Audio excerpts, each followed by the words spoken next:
حضرت عمر بن عبدالعزیز رحمتullah علیه یو کس د سزا حاکم جوړ کړو چې ورته عرض وکړو چې دا صاحب د حجاج بن یوسف په زمانه کې د هغه طرفه حاکم پاتې شوی وو.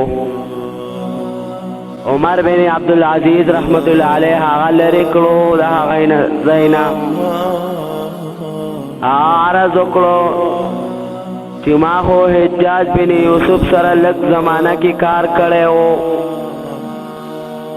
عمر بن عبدالعزیز رحمتullah علیه او فرمایل چې بدای د پاره دغه هم بس دی چې ته هغه سره یو ورځ زیاده دین هم کم پاتې شوی.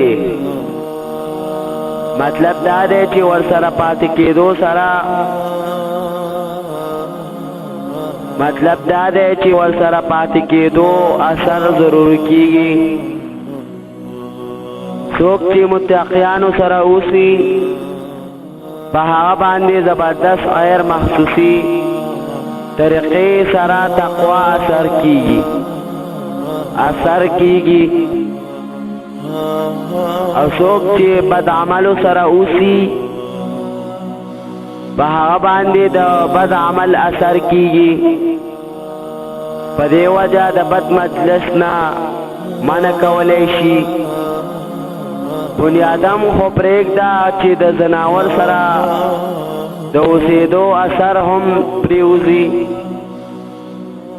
نبی کریم صلی الله علیه و آله وسلم ارشاد دی چې فخر او لوی د اوښانو او د اسونو خاوندانو کې وي او عاجزی د چیلو خاوندانو کی وی. د نبی علیہ السلام ارشاد دے چې نیک سړی سره د ناستو کسانو مثال د هغه کس پشان دی چې څوک د مشک ولا سره ناست وي کچېرې مشک ورته میلاو نشي بیا هم د هغه په خوشبوئی سره بای دماغ خوشحال شي. او د بد ملګری مثال د اور د بټۍ والا پشان دی که د اور بسری ورته پریو نوزي نو لوګی خو یې چرته تلی نه دی. په دې حدیث کې معلومیږي چې د ښه ملګري سره په ښه مجلس کې ناستې سره انسان باندې ښه اثر پرېوځي او د بدو ملګرو او د بدو مجلسونو د ناستې سره په انسان باندې بد اثر پرېوځي. نو موږ له د بد مجلسونه ځان ساتل پکار.